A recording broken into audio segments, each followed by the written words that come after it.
right? Especially me. So I just want to welcome each and every single one of you for taking time out to come in here today. I want to thank the men as well. Woo. Thank you. Thanks for coming in. This event has been put together by HerStoryMatters organization and is part of FORA International Women's Day series, conceived to celebrate female achievements and discuss feminism in the 21st century and what it means to be a woman in 2019, right? Because it keeps on changing, right? Both within the workplace and beyond. So I'd just like to thank everyone and keep your questions ready, because after each and every single question, we'll be taking questions from you. We're streaming online as well, so we'll be getting questions online. We are streaming on Soho Radio as well, so state your name very clearly. Could be your moment. Joking. I want to thank all the panelists here for taking time out of their busy schedules to be here today and to give their expertise on this very important topic, feminism. And also, I just want to thank each and every single person who's behind the scenes who made this happen. And most importantly, thank you to Fora for giving us this amazing space. So there's some amazing, beautiful pieces at the back. It's done by a charity called Awamu, and it's led by women determined to overcome gender inequalities. And they are based in Kampala, Uganda. So they're the ones who make everything, and the proceeds help with the lives of orphans and vulnerable children. So I want to encourage all of you to get stuff from there if you can. I think they have a website as well, so they'll give me their website details. We'll be able to plug it onto our social media as well, so that people can be able to purchase from them if they can. So my name is Harriet Khataba, and I am the moderator today. I am the founder of HerStoryMatters organization, and the organization was set in 2011 to highlight women's stories, fight gender injustices, and give women a platform to have their stories heard and to get that visibility. And this is one of the things that we actually major in. And today I will let the panelists introduce themselves. So we'll start from Angela. Sure. Yeah. Hello, everyone. My name is Angela Muruli. I am the Africa Program Assistant at Forward. Forward is the Foundation for Women's Health and Research Development. We've been around since the late 80s, well, actually the mid-80s, doing a lot of work on female genital mutilation, obstetric fistula, and child marriage, because we realize that all those three are interlinked. There's reasons why child marriage occurs, there's reasons why FGM occurs, and obstetric fistula as well, which are interlinked, as I've just said. I started my journey at Forward actually as a youth advocate, so as one of their youth proteges, if you like, doing my own project in my university, my alumni in Essex University, where I put on an event called FGM A Cut From Tradition. It's an annual forum to encourage young people, students, to get involved in the topic of FGM, which is traditionally quite taboo, something that people see as barbaric, foreign, and just to see that there are actually links with the themes that underpin FGM and some of the everyday sexism and violence that we experience perhaps in the UK and even in London. My work now at Forward is mainly working with young women to nurture them to become resilient leaders in the campaign against sexual and gender-based violence. We do this in several ways, mainly through our leadership program called Tuwezeshe. Tuwezeshe is Swahili for Let Us Enable. And we take young women, mainly BAME women, to a residential training where they learn themes, when they engage in concepts such as self-care, identity, intersectional feminism, how to run an effective program, and with these skills, they're paired with a mentor and enabled to run their own social action project based on an issue that they themselves have identified as important and as necessary. And as I've said, we do this program in the UK, but we also do it on the continent, so in Uganda, in Tanzania, and in Kenya as well. Okay. Amazing, isn't she? Fantastic. So good to hear these things. My name is Faranak Amidi. I am a journalist for BBC World Service. I'm Iranian, and I focus mostly on digital platforms of World Service language services like the Afghan language service, Farsi, Uzbek, Kyrgyz, and Turkish.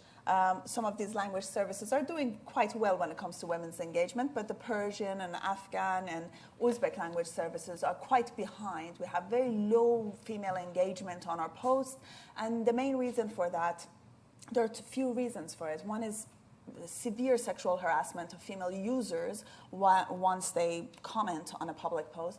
And the other is just we're not producing enough content to engage women with our posts. So my job is to both create a microclimate, a safe space for women to actually interact, and also to help these language services produce more content which is important to women. And I also use my own personal social media account on Instagram, mainly on Instagram because it's more female friendly, it's more popular with women, and also because most social media platforms are filtered in Iran, so the only platform that is not filtered is Instagram, so I have to use that. And I try to use that platform again to create a safe space for women not to only familiarize themselves with feminism and feminist concepts, because it is absolutely banned and prohibited in the country, in a country like Iran, but also to create a safe space so that women can actually talk and exchange ideas, and I can hear them and listen to them and see what is important to them. So later on, I can go to World Service and say, this is what women in Iran are talking about, this is what women in Afghanistan are talking about, and we need to cover it, or we need to produce content about it. So that's what I do. Yeah. Fantastic. I'm Louise Burfitt-Dons. I'm the founder of an anti-bullying charity called Act Against Bullying, which I set up in 2000 to help victims of bullying, particularly at school at that time. I got involved with the feminist debate because obviously bullying is an issue that particularly involves women. And often been asked to give my views on feminism. And 2016, I wrote a book called Moderating Feminism, The Past, the Present, What Comes Next, to have a look, basically on how far we've come from 100 years, what the problems were, etc. So that is my reason probably for being here today specifically. I'm also a novelist, and I've covered certain issues in my latest book, The Missing Activist, and I'm a screenwriter, so I wear many hats. And from the missing activist to legal activist. Yes. So my name is Markella Papadouli, and I'm a Greek lawyer. I work for an organization called the AIRE Center, Advice on Individual Rights in Europe. I'm the Europe Litigation Coordinator there. So at the AIRE Center, we help individuals navigate the maze of European law and promote the rule of law in general. So we do this by providing free legal advice and representation to our clients, as well as engage in capacity building and training provision, as well as standard setting. So our areas of expertise are asylum, trafficking, domestic violence, and homelessness, children's rights, some of them, but obviously we have lots of female clients. And some of their experiences and our experience in working with them is what I'm going to share with you today. My personal areas of expertise are asylum and trafficking, and I also lecture at London South Bank University, so I have a little bit of an academic perspective, but much more of a practitioner's perspective.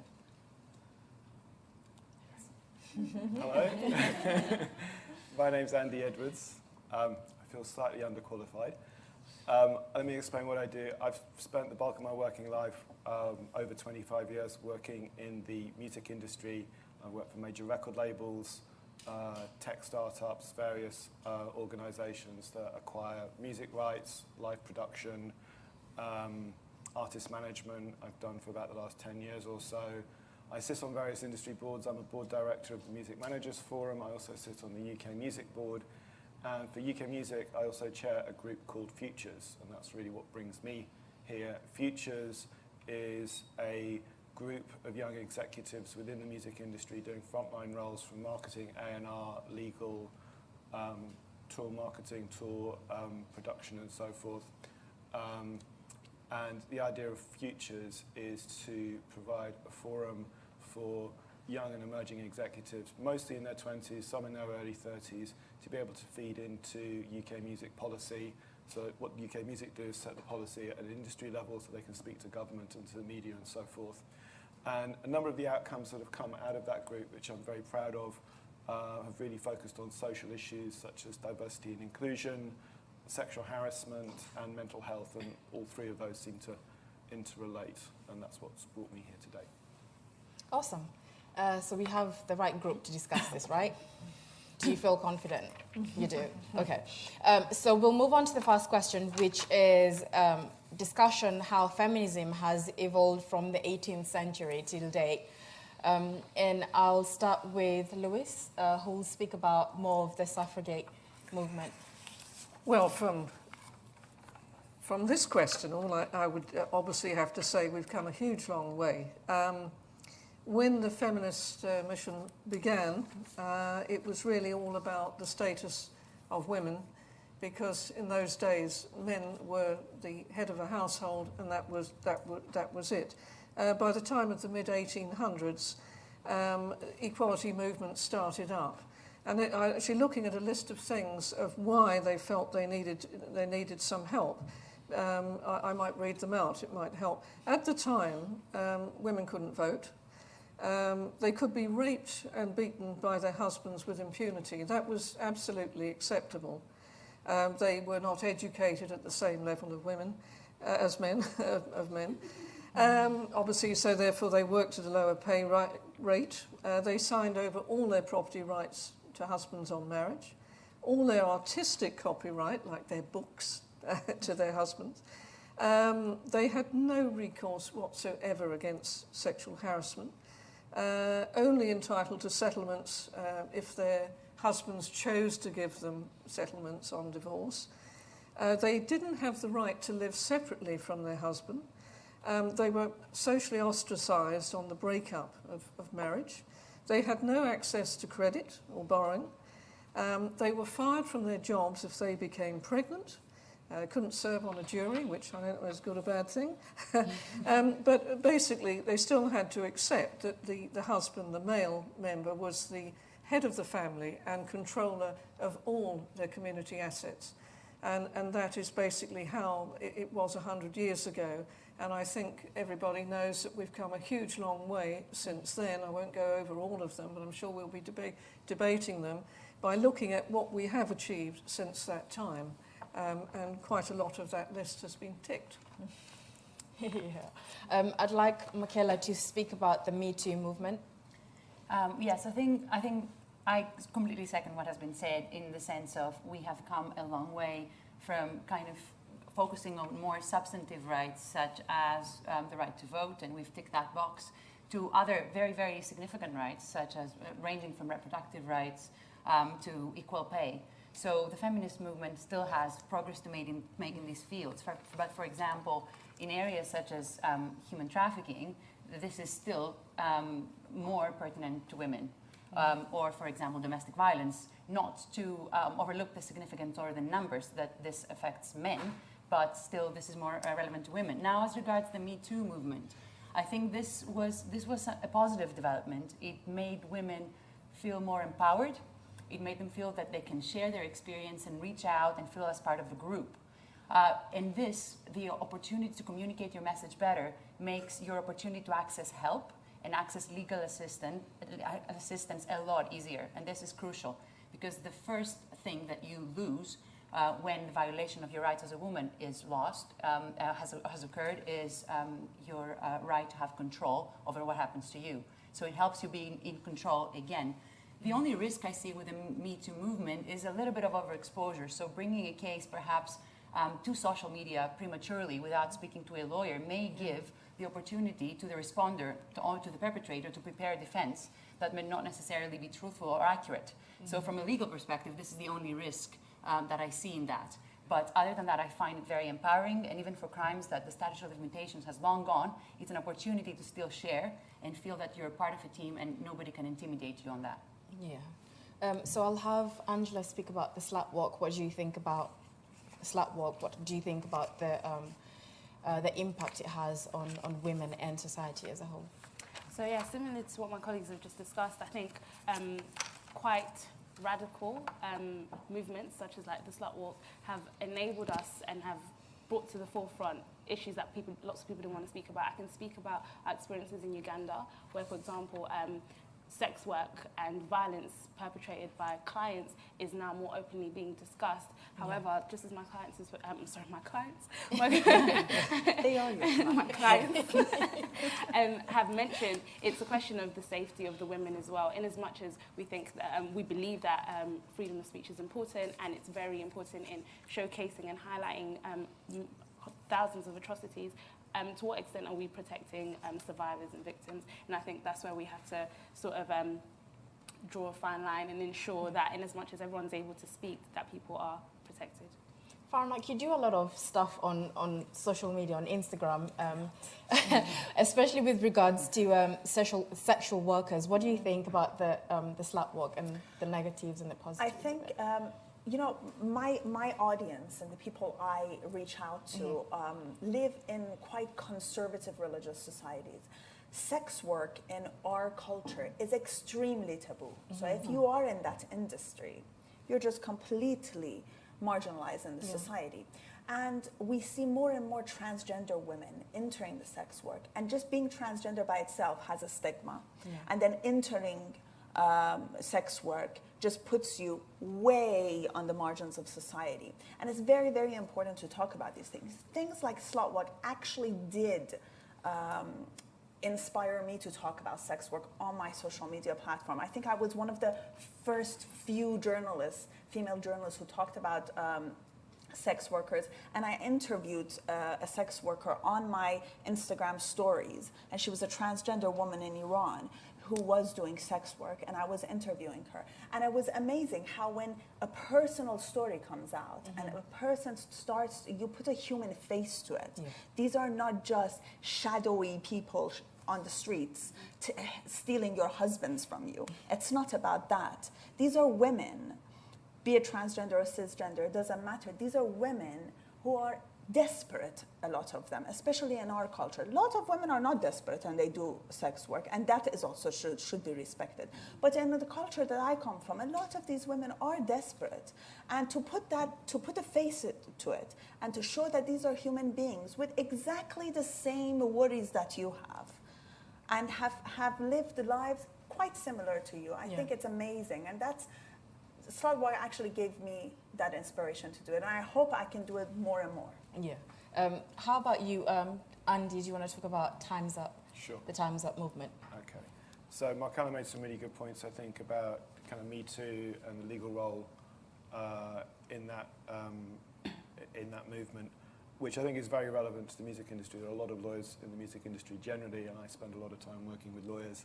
And I know what it's like to have a dispute, and often disputes that go legal with other people or entities in the music industry, and particularly where those entities and individuals are significantly more high profile or powerful than yourself.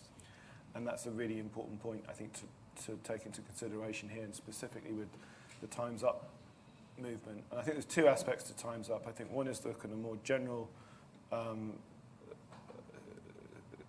sex discrimination issues, but principally at the peak of it is the very serious allegations around rape, physical abuse, criminal behaviour, basically. And there's an awful lot more of that going on than I think anyone had previously understood. I think that was certainly my experience coming into this conversation. I think what's very significant about Time's Up is that they've been able to raise some money for a legal fund to help support people who are wishing to bring claims in that area, and that's very, very significant, because more often than not, the people that you're going to be going after, if it's a Harvey Weinstein type character, is somebody who has an enormous resource, lots of lawyers at their disposal, very, very powerful. And people like that, whenever you go into an argument, even if you are completely right and they are completely wrong, they will always make themselves look like the victim, and you're the perpetrator. They will line everybody up against you so that they're essentially ganging up on you. They will throw everything in the kitchen sink at you, regardless of whatever kind of an argument it is. It could be a breach of contract argument or something quite simple. But if it's something so emotive as sexual harassment, which kind of goes to your absolute core as a human being, you can imagine how daunting it is for the women who come forward with these allegations. The other point I was going to make about Time's Up with respect to the very serious allegations and where I think this kind of movement and conversation has been very helpful, particularly around the use of the media, is I think the media can be very helpful, whether it's social media or mainstream traditional media, in the sense that you can actually affect some sort of outcome without actually going to court. Okay, regardless of what happens with Weinstein and the legal challenge, you know, the barrier you have to get over in a court of law is significantly greater. But to actually have that acknowledgement out there that Weinstein has done some very, very bad things to an awful lot of people, and that's now been acknowledged, and there has at least been some consequences for Weinstein, if not necessarily legal or punitive ones, that is an achievement to some degree. Obviously, it needs to go significantly more. So I think those aspects to the Time's Up movement, I think, are incredibly important, very, very powerful. But more generally, and there's one thing I specifically wanted to mention here, I think, is what I've seen, and I think this process had been happening anyway, this had been happening pre-Weinstein, is that I think women within the music industry were organising amongst themselves and also with organisations. So we have things like the Women in Music Awards. Vanessa Reed, who's the CEO of the PRS Foundation, has been leading a campaign to encourage music festivals to have 50-50 gender split in terms of the artists who are on the bills. I think that's incredibly important. But also something that's very close to my heart is an organisation called She Said So. And what I really love about She Said So, well, I know two of the individuals involved, Holly Manners and Amanda Maxwell, they're both part of my Futures group. And what I see from those young ladies, all of whom are in their 20s, even I think Andrea Magdalena, who actually founded it, I think she's still in her 20s as well. These are young women at the beginning of their careers, organising themselves on a global basis. She Said So is a global thing, and it's a network, community support, mentoring for women in the music industry, whether it's about, you know, getting the heads up on what jobs are going, getting a sense of, you know, where their opportunities are, where their strengths and weaknesses are, or where individuals themselves might want support. And I think that's incredibly important too. And what the Time's Up movement has done is that, although it's raised the awareness around very serious allegations, it's also, I think, raised awareness right across the board as well for some of the other great work that's going on. I think when we speak about them raising their awareness and everything else, what do you think about people like Nicki Minaj and Cardi B and their music videos? Do you think that portrays feminism in a good light, or how do you take that? I have a policy as an executive who works in the music industry to not judge how artists want to portray themselves. And that goes for Bono, Oasis, male artists as well as it goes to female artists. I certainly would not say to a black woman like Nicki Minaj how she should or shouldn't portray herself.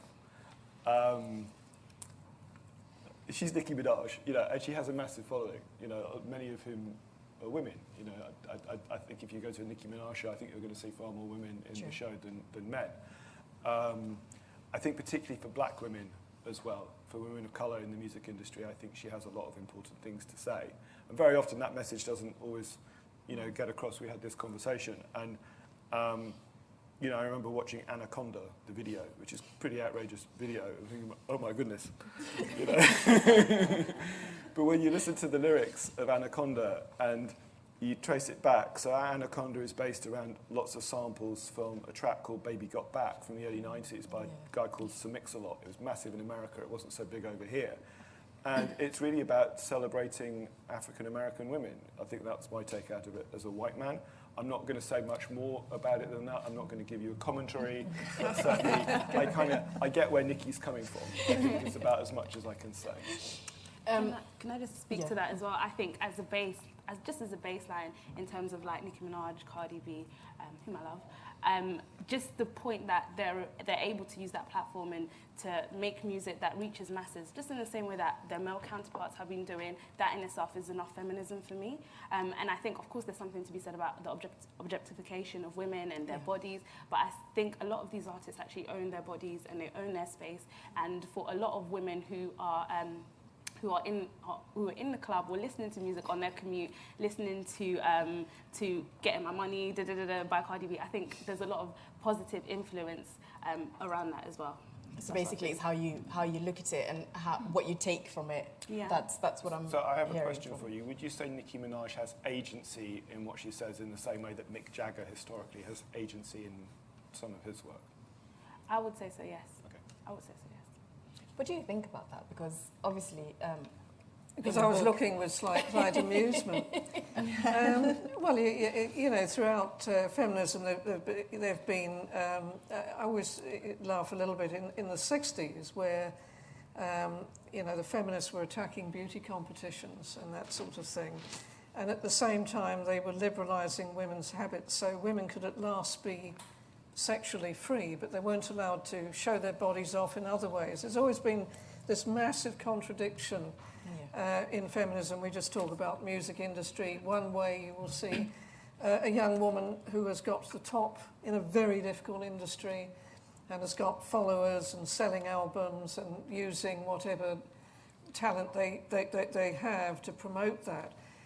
She is an example of a feminist victory, but at the same time the feminists would argue if she's using you know, female body assets, then she's doing the opposite. And I think this is where debate is so healthy, and humour is so healthy, where we can look at the contradictions and say, yes, exactly, let's discuss it, because that's what life is ultimately all about, getting through and seeing what success looks like at the end of your life. And it's normally a mishmash of many things that are not legislated. Anyway. Can I also add something Sure. to this? This is a really good debate. And, you know, I think a lot of people think that feminism is after being Puritans. You know, it's not about that. It's not about not being sexual or not using your sexuality. It's not about that. It's about having agency. And there's a really good quote by Bell Hooks, one of my all-time favorite feminists. And she says that, she's like, a woman is never gonna be free unless she has sexual agency. And sexual agency is important. So it shows that, you know, before our sexuality was defined by what men wanted from us. And now I think some women, I don't really follow Nicki Minaj, I don't know her music, it's not my type of style, I don't really know what her lyrics is all about or anything.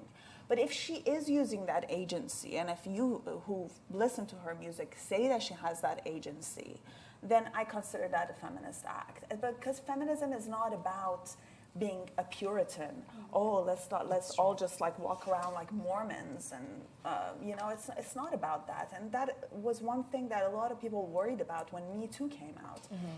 They thought that we were gonna go to the Puritan eras where like men couldn't flirt with women, you know, women had to act in a certain way or be modest and stuff like that. But it's not really about that. It's about celebrating our sexuality and the agency of our sexuality. Yeah. May I add something? Sure. Just that I read something yesterday, and I think it fits this discussion very beautifully. I think we should stop judging women for what they are, what they look like, and what they say, and start celebrating them exactly for what they are and what they say, and enjoy their work. And I think this summarizes perfectly my opinion on this matter, even though I don't follow Nicki Minaj. Does anyone from the audience have anything to say? Any comment or anything? I actually completely agree with what your opponent just said and what you just said. The whole concept of celebrating women and their sexuality, and actually, if I want to look sexy, that's fine for me, because I'm doing it for me, not for everyone else. The difference is that there's a voice out there saying, just because I look sexy doesn't mean you can grab me. Exactly. And I'm in my 40s, and in my 20s, I had to just accept people were going to grab me. I either dressed like a Mormon, which didn't make me happy, or I dressed how I was and accepted that my boss was going to slap my ass and someone was going to proposition me.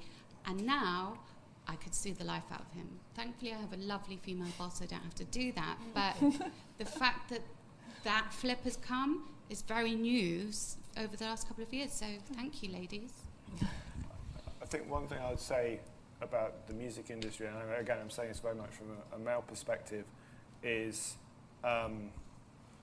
you know, the people have been very critical of my industry, very critical of the entertainment industry as a whole, and I think a lot of that there's a lot of very valid and justified criticism there. But what I can say, and I've worked with a number of high-profile female artists over the years and across a number of different campaigns and genres. And I think for a very long time, I think there's been certainly an awareness within the industry that, you know, yes, men control a lot of things and there's a lot of issues around that. But I think certainly in terms of how women portray themselves, for the most part, I'm not saying it in every case, but certainly for the most part, and certainly the successful women who break through and have very successful careers, I think have been able to do so for the most part on their own terms. I'm not aware of any man in the music industry who's ever turned around to a member of the Spice Girls or Madonna or someone like that and placed restrictions on how they present themselves. And just to come back to sort of the point about who actually buys the music, whether it's the Spice Girls, whether it's Nicki Minaj, whether it's Rihanna, Beyonce, Taylor Swift, or whomever, for all of those artists, you know, the majority of their fans are female, so they're targeting females. So, you know, if you're a man, you would be incredibly stupid to be thinking about how you target artists like that from a male perspective. Yeah. So to a degree, I think that sentiment has been there to a large degree. I'm not saying it's perfect. I'm not saying that there haven't been instances where men have wrongly turned around to women and say, I want you to wear this, I want you to wear that, or do that sort of thing. But certainly, I think there are a lot of really good and positive examples, you know, going way back where I think women have been able to express themselves in a very positive way. And I think to the point that you've said, really own who they are. Yeah. Anyone else? No? Okay. So what positive impact have you seen as a result of feminism movements? I'll start with you, Angela, especially with the work that you're doing in Africa. Yeah, so I think even starting with going through the different waves of feminism, so from the suffragette movement, going into like more civil rights, workplace rights, then now looking into like sexual liberation to where we are now, I think most of the overriding positive impact of the feminist movement has been in demystifying gender equality and women's rights. And I think that in itself, just enabling us to more openly discuss inequalities has been really great. I think also thinking about our work on the continent, I think some of the positive movements have been putting pressure on institutions to change, even if it's all lip service. That pressure enough has been great. Even just looking at, so recently the New York Times reported that in the wake of the Me Too movement, at least 200 men in like the entertainment industry had lost their prominent roles. I'm sure there's been lots more, and there's been loads of different complaints that have been filed, but that in itself is quite significant. And I think when I even think about some of the sexual harassment that's been going in higher learning institutions, in universities, all the footage that's been coming out of lecturers demanding sex from students, and for universities to actually come onto Twitter and say, and put like a resignation letter of a lecturer and say, oh, we've gotten rid of him. I think 5 years ago, that complaint wouldn't have even seen like the dean at all. So I think pressure on institutions has been a huge positive outcome of the feminist movement. Yeah. Markella, what have you seen, especially with the work that you're doing with human trafficking? Because that's a really huge thing in Europe at the moment, isn't it? Yeah, it is, and increasingly so. I think that the most positive change that we've seen in the sense of policy as well as in law is awareness raising about the magnitude of the problem and the impact of the problem to women. Now, almost everybody now knows that it's a problem, human trafficking, that affects predominantly women, especially as far as the sexual exploitation strand is concerned. We know that 50% of the victims are women and 20% are girls. That brings the amount of women and girls impacted to 70% of the victims. And we know that the proceeds from one woman in prostitution, according to ILO information, is $100,000 per year, which makes it a very profitable crime and makes the incentives for perpetrators even greater. However, exactly this awareness raising has led to two very positive developments. One is the need for training. It increased the need for training to officials that may come in contact with a potential victim of human trafficking. And the second thing is it has made the need for the response to particular needs of victims greater. So now we know that we need to have training to identify them properly, and we know that we have to respect their specific training needs, the specific reception needs. So for instance, in human trafficking, we had the European Court of Human Rights highlighting in consistent jurisprudence that state authorities should receive specific training to be able to identify victims of sexual exploitation and human trafficking, case of Rancev versus Cyprus and Russia, and most recently a case versus Croatia, SM versus Croatia. So in the field of asylum, which is often linked to human trafficking, we see the need of asylum caseworkers to be trained to identify trafficking victims through their work, and the need to have female caseworkers for female applicants so that they're feeling able to disclose their cases better, and the need for female applicants to be interviewed separately from their family, because sometimes exploitation and abuse comes from within the family. So all these are very, very important changes that we didn't have, and we see an increasing practice, as well as recognition of reception condition needs for women and vulnerable victims of exploitation that are going through the asylum process. So we have the feminist movement to thank for starting all this. How about you, Faranak? I can go on. Especially with Iran, because it's such a huge community, and they're so enclosed, and just being able to help them come out. What are the positives? Yeah, I think with feminism in Iran, it's not really that easy to pinpoint, because we never really had a women's rights movement or a feminist movement as solid as we have in Western countries. It has always been oppressed and pushed back by the state, especially in the past 40 years. You cannot, ignore the fact that you have a misogynistic, patriarchal, political, oppressive system which doesn't consider women as full citizens at all. So feminism and feminist activists get arrested and all of that in Iran. So it's very hard to actually pinpoint exactly if there has been any solid outcome through feminist movements. But as a girl who grew up in Iran, I can certainly tell you this, that I from a very young age, probably from when I hit puberty, I did realize there was something wrong with the system. There's something wrong that just because I'm a woman, I am experiencing daily discrimination, and my life experience is different from the boy, which is my age. I did understand there was something wrong, but I didn't know what was wrong. I didn't know where it stemmed from. I didn't understand the mechanics and the dynamics of it. But what helped me understand it was feminism. Because as much as feminism is about fighting and pushing forward, it's about understanding the patriarchy. Yes.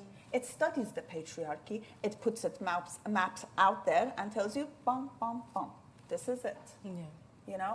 And then you're like, yeah, all right. So when you know what is wrong, when you acknowledge where it comes from, then it triggers something in you. And that's what it did for me on a personal level. And I think it's doing for many women in Iran and in Afghanistan. Because now women are understanding how the patriarchy works. And when you understand how the patriarchy works, you'll understand how to fight it. Because as long as if you don't understand how it works, how are you going to fight against it? Precisely. So we might be a few decades behind, but we will catch up, especially because we have internet and we have social media.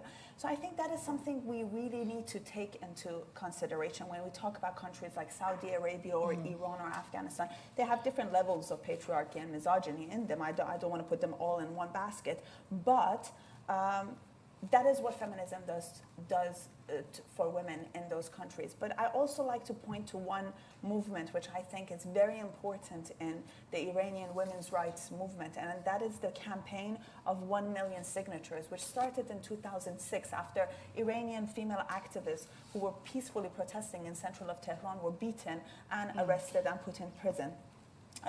And in August of 2006, the 1 million signature campaign started, which was a campaign to change the constitution, the constitutional laws which discriminate systematically against women. And that was a fantastic move by Iranian feminists in that oppressive society to push forward with it.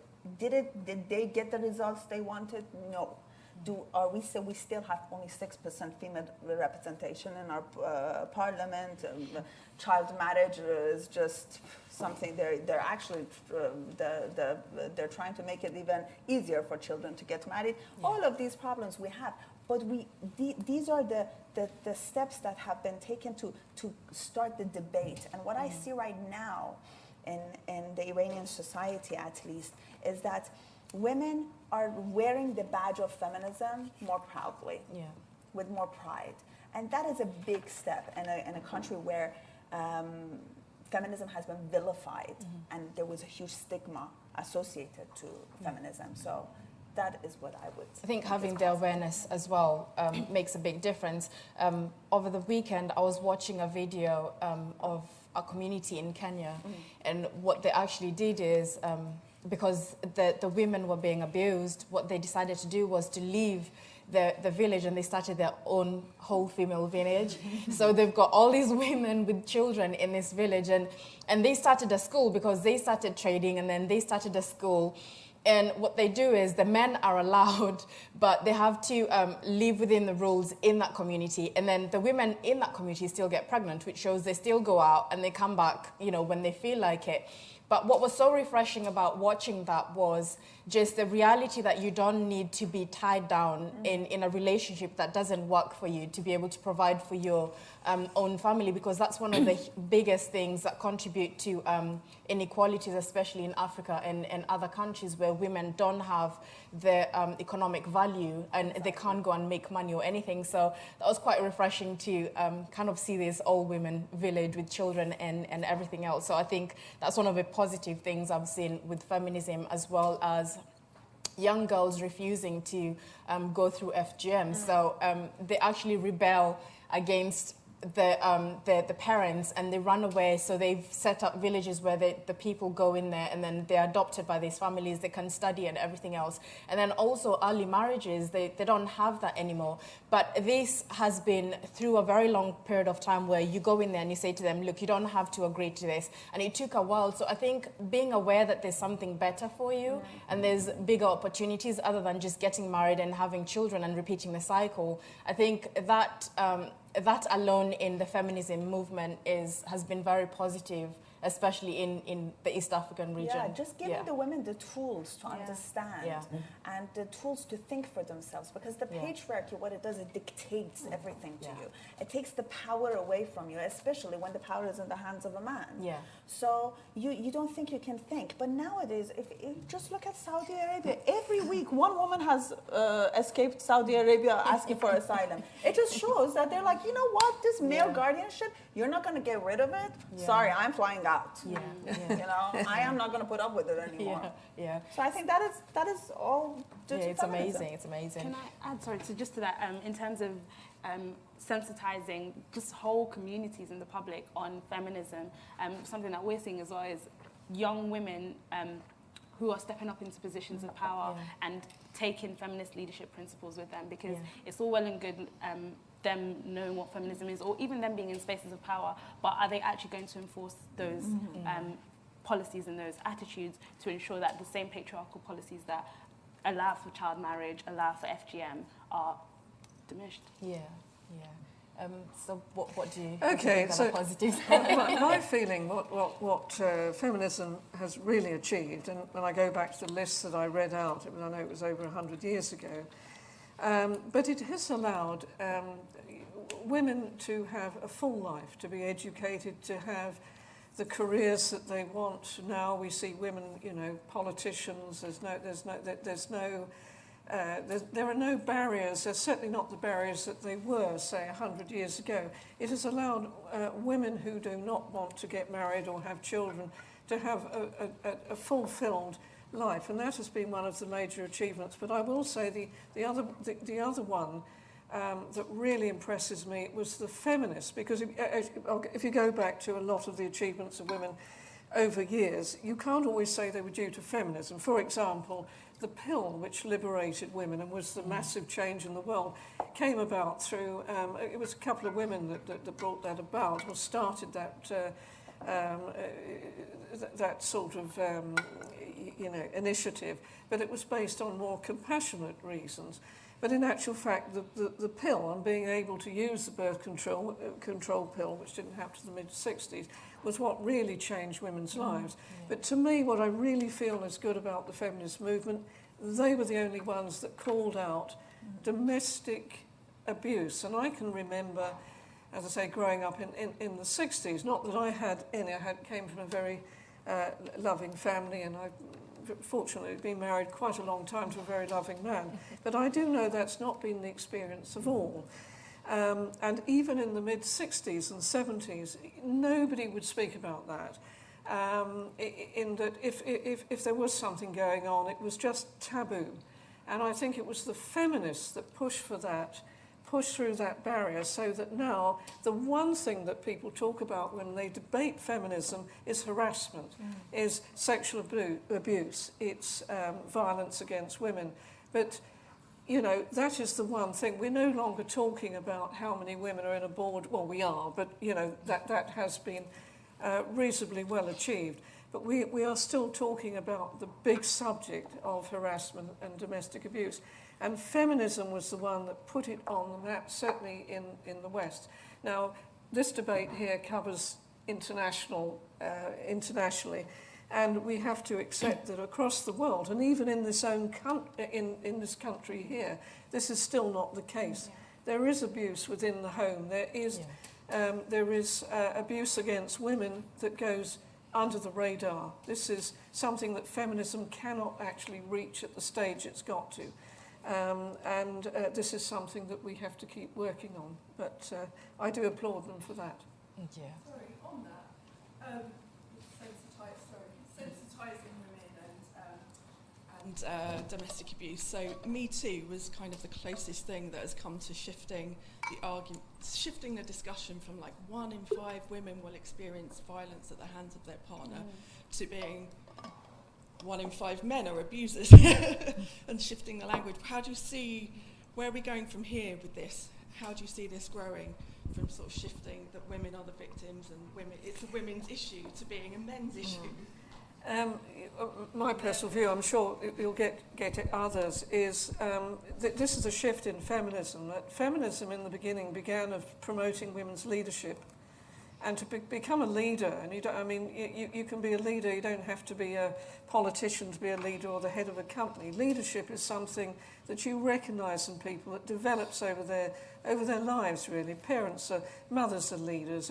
Some of the greatest women I've come across are in the shadows, actually. Yeah. But we've shifted from now encouraging leadership and what it needs to be able to get that status and respect, to promoting victimhood all the time. And that to me is something where we've splintered. And I think that's something that we should debate, that yes, women, of course they're victims of domestic abuse, and so are men. But we have to actually agree on these things. Are women victims or not? I see in certain areas they are, but in other areas they're not any longer. I'd like to add something to that. I don't think that with something like #MeToo or Time's Up, we are promoting victimhood at all. But we are shedding light from a different angle, and it's needed. Because when we're talking about abuse, when we're talking about sexism, when we're talking about sexual harassment, yes, women are the victims mostly. I'm not saying that completely. However, the other side of the problem are the men. And the thing is, for too long, because we have swept it under the carpet, men have felt entitled, even in their subconscious. It might not feel like they come out and say, I am entitled to beat you up. I am entitled to grab your ass. No, they might not say it. But subconsciously, they do actually feel that entitlement. And that entitlement, what it does, it takes away empathy from you. Because once you feel entitled, where's the empathy? Oh, I have the right to do it, So what things like #MeToo or Time's Up are doing are telling men, forcing them basically to put themselves in the shoes of women, to feel what a woman feels when her body is touched without her permission, when she's being bullied, when she's sexually harassed at work. And that, in the long term, maybe not now, maybe not today, but it will create empathy. Because if you tell people, if you tell even a kid, if you take this, you don't take it without permission, after a few times, that kid will understand that they cannot do it. And I think that is something, I know it's a simple example, I don't want to simplify it as I like that, but it is part of that mechanism. that we need to do that and we need to shed light. It was about time, and I think it was overdue. We had to tell men, you know, you need to look at it this way. Andy, how do you feel about? I mean, because you kind of like speak for the men here. From your perspective, from your perspective, how do you feel the feminist movement has gone? Do you feel like, okay, this is just a bit too much? Do you feel like, okay, let's take a step back and have this explained to us in simpler forms? How do you feel about the movement? Okay, well, I suppose I can't really speak for all men. I speak for myself, and I'll be really honest. I'm not going to try and pretend to be some soulful guy who's always really been massively down with feminism and that my mother raised me on Germaine Greer and all of that kind of thing, because that would be a total lie. That would be very dishonest. You know, I'm very late to the party on this, is the honest answer. And for a long time, you know, I didn't really pay much attention to feminism. I've never ever read Germaine Greer, The Cosmopolitan World, you know, those kinds of magazines, not interested. You know, my 20s was the kind of 1990s. Okay, so 1990s culturally, especially in the UK, you had things like Loaded magazine, Britpop, Oasis, Mad for It, you know, all of FHM, all of those kinds of magazines. And it was weird, and it started off very slowly. In part, it was a kind of a contrast to acts like Nirvana and Soundgarden that were kind of American rock acts, and kind of Britain wanted to kind of assert itself, but there's also a gender element to it as well. And the gender element, it kind of started slowly and built up. So a lot of people don't.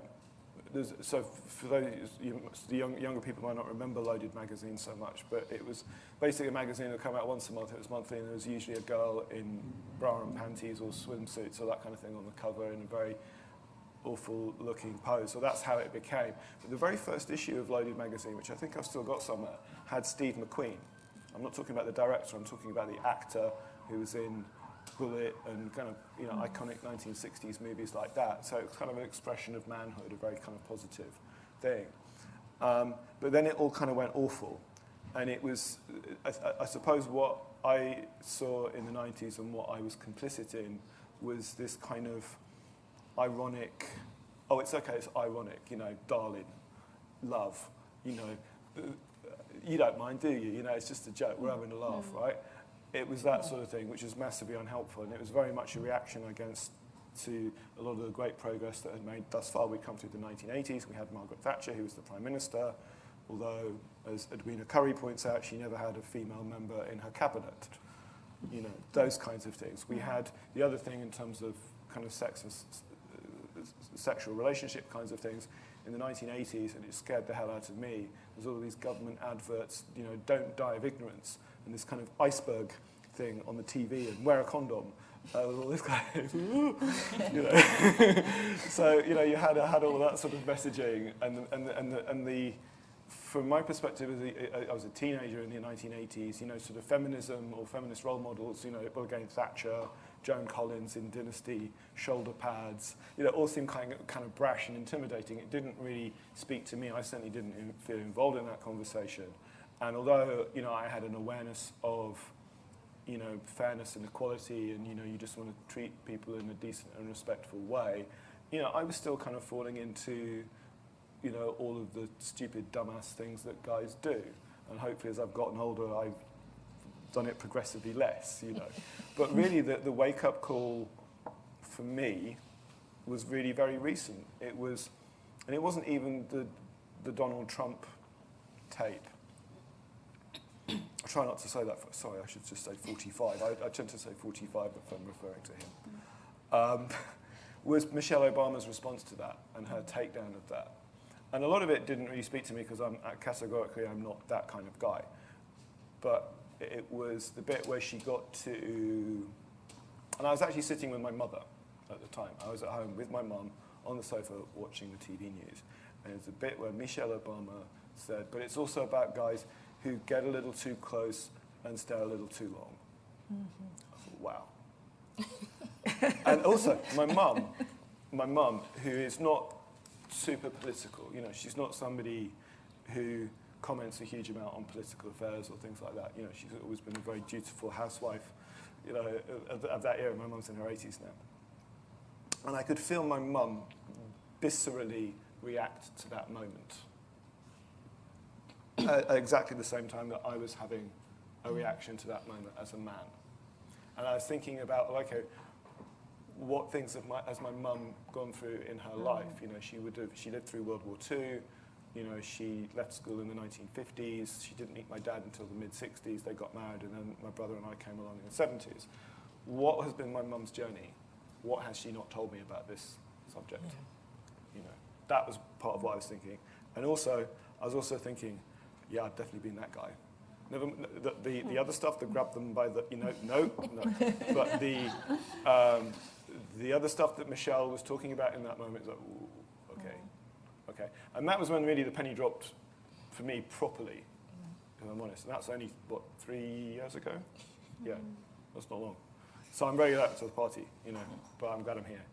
And, you know, everything that's happened sort of subsequent to that, the Weinstein movement, and a lot of the things I'm seeing, you know, within women, within my circle, you know, women of colour. I mean, the other thing I should say as well is, we were talking about intersectionality, and maybe that's something you want to come on to, but that was really my route into this. That was the other thing I wanted to say, because I've been, as I said, the feminist movement just for many, many years passed me by.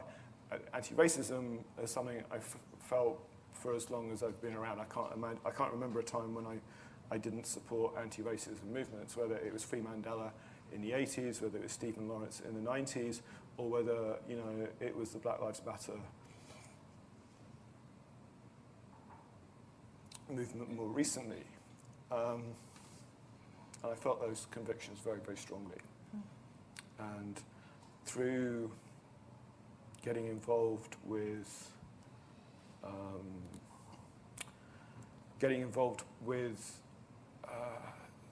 the campaign within the music industry, which is around the hashtag BritSoWhite. This is when Stormzy was not being given much attention in 2016, wrongly. And also what happened that year is that Music Week, which is the trade Bible in the UK for the music industry, it's like the UK's version of Billboard magazine, ran this cover, which was the 30 under 30 list, and it said, "This is the future of the music business." And everybody involved in that front cover was really delighted about the fact that the gender split was roughly 50-50. Nobody noticed that there were 28 white faces and 2 light brown-ish faces. And then within about an hour and a half, another gentleman called DJ Semtex, who's on One Extra, put out a tweet that, no, this is the future of the music business. And it was a link to, I think it's either Nation of Billions or Complex, sorry if I've got that wrong, with 28 black and brown faces and 2 white faces. And, you know, and also very aware of colorism as well. So dark-skinned black women, light-skinned black women, you know, this is the future of the music business. It started a debate, and that's when I jumped in. I wrote an article that contrasted those two and spoke about issues of race for the very first time, which was terrifying for me, but I actually felt qualified and fluent because I'd been in that space for some time and I'd given an awful lot of thought to those issues. You know, but at that point I hadn't really given much thought to feminism, and it was really through that process, and I think this is where intersectionality has been very important to me in understanding this world. That's kind of was my route into this world. Yeah. So we'll move on because of time. We'll move on to what are your views regarding intersectionality and feminism? And I'd like you to go first, Markella. I thought I was supposed to comment on a quote.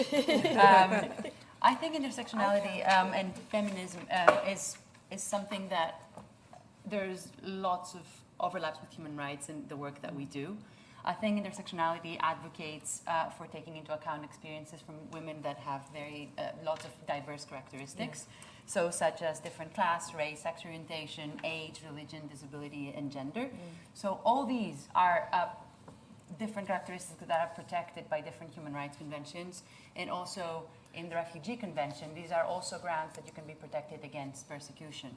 So I think that and it also flows from the non-discrimination principle that is the cornerstone of all the human rights protection that we have, the Universal Declaration of Human Rights. So I think incorporating intersectionality to feminism is an absolute necessity. These two go hand in hand. There's no other way to go out about it. What do you have to say? With intersectionality, unlike you, I got to it a little later because in Iran, I had very little access to feminist literature, feminist material.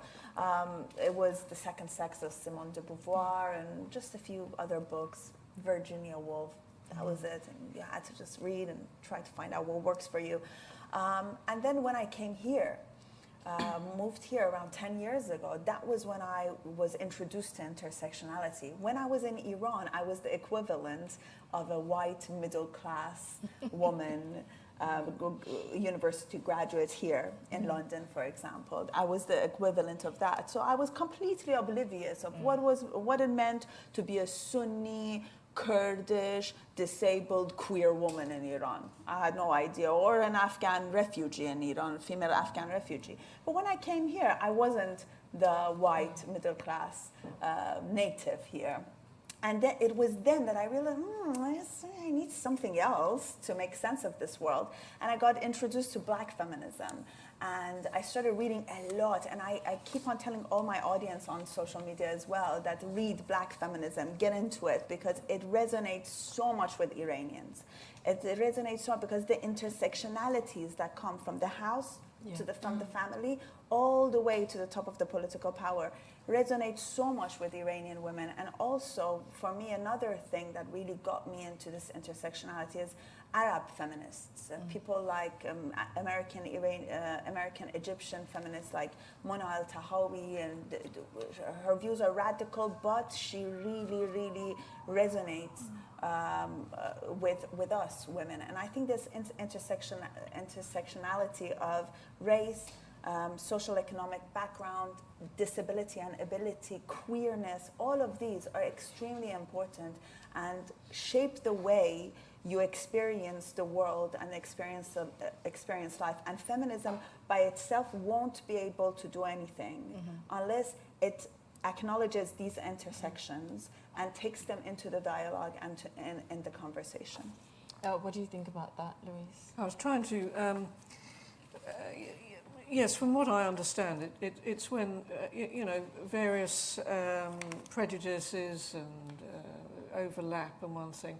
All I can suggest, I don't see how feminism, can necessarily be too involved with that, but anything that helps us understand people from other cultures, races, backgrounds can only be a positive experience of human life, because ultimately that's what we're all here on earth to do, to try and leave the place a slightly better world than we found it. And I think that the positive thing is that we are debating all this. In other words, up until a few years ago, feminism was very much a white woman's issue, and there have been people saying, well, what do you got to complain about? You have such wonderful lives, and that's absolutely true. Beside the life of a woman maybe in a different part of the world who has not even caught up with these things. When I go back to the list that I read out at the beginning, 100 years ago, 150 years ago, it was awful that women could be raped and beaten and all that sort of thing, or we did not have the status of a man. But there are many cultures, even in the UK right now, and we have to mention Sharia, where a woman is half the status of a man. This culture and development of Sharia law seems to be growing, and women are behind it. And you have to ask yourself, you can get very confused with this, on which side of the debate you are. Because if ultimately you've got people who, even though they're going through university systems and being educated, are still advocating that somehow Sharia is a better system, where they actually believe a woman is half the world. I was born in Kuwait in the Middle East, so I've had some involvement with that too. This is quite disturbing. Also, the fact that only a few years ago you've had young women brought up in this country who have been educated in all the feminist principles And then they've got up and they've gone to Syria, they've put on full Arab headdress and joined murderous cults out there. Why have they done that? Has feminism failed them? They've obviously rejected it. So I think before we look at, intersectionality, we have to debate all these issues very honestly. Why is this happening? Why are young women here today who have all these opportunities that women have been fighting for? They've got them, they're rejecting them in favour of something 500 years behind the times. So, what do you think about the debate going on with regards to the transgender taking part in female sports? So actually, I'll say I've got quite strong views about it. I think that it's utterly disgusting what's happening to some athletes, particularly Caster Semenya. I think that it's not only racist, it's homophobic as well. But to speak to intersectionality, I would also say that feminism can't be truly feminism, without intersectionality. And I feel like if you're practicing feminism that doesn't include intersectionality is not the kind of feminism that I deal with anyway. And I think, just to speak to what Louise said very importantly about women being behind certain oppressive systems as well, intersectionality allows us to see how in many ways we can be both perpetrator and victim of various transgressions, if you like. So yeah, I think intersectionality is so important, and it also allows us just to be a little bit more switched on, even thinking about disability or going for example, Baker Street. That train station has the largest gaps in life, and I'm just thinking, just by switching yourself on to different identities, you can think, well, actually, how is someone supposed to, perhaps a wheelchair user, supposed to get onto that train? I mean, it's exactly the same with feminism. It's all well and good, that governments are allowing more women into power, but are these women Latina? Are they black? Are they Asian? And I think intersectionality is just critical in looking at those issues. So what you're saying is you agree with them taking part in female sports? Yes, I do. Regardless of... Yes, okay. I do. How do you feel about that? Just a quick reaction. I think that we mentioned the word white middle class before and the privilege. I think that it's very, very important to take all different sectors, including under the intersectionalism, into perspective, but also not take the privilege for granted. Yes. And I was thinking of a case that we had, which was a perfectly white middle class woman in an EU member state whose husband was abusing her and was abusing sexually their daughter. And she went to the EU member state police department and they said, we don't believe you and we're not going to get involved because that's in your culture.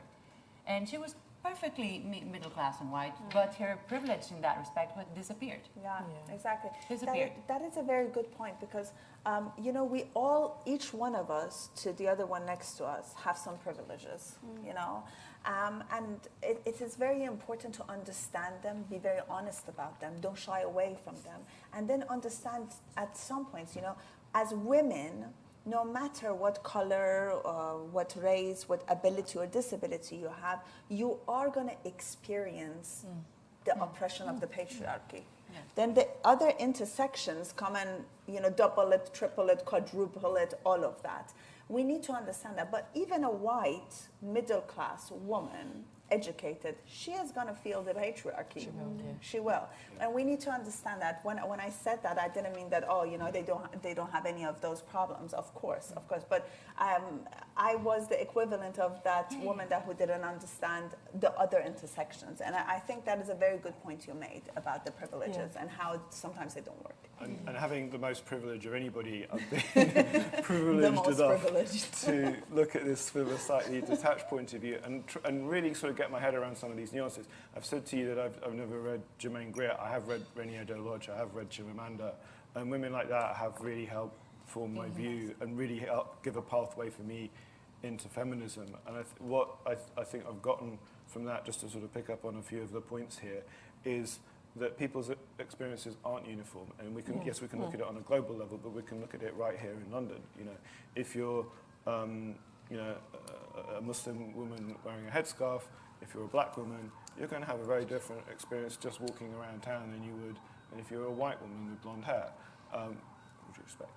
And I'm sorry, I don't know why I brought in blonde hair specifically, but you know what I mean? I guess in the sense that I suppose, blonde hair conforms to a Western standard of beauty. So you have all of these different things as well, and you can look at it from so many different angles, whether it's religion, race, language, skin color, colorism, all of these different things. And it's fascinating on an intellectual level, but in essence, just not treating it as a monolithic group and making sure that also, or a monolithic issue rather, but the solutions are multifaceted as well. And, women of colour, whatever colour, need to be in the conversation, need to be represented. And it's, we talk about, things about representing women in music initiatives and so forth. The really good ones, always have a very strong representation of black women and women of colour within that conversation and how that's presented. It's really important. Okay, so we'll just quickly move on to the next question, and this one is with regards to human rights.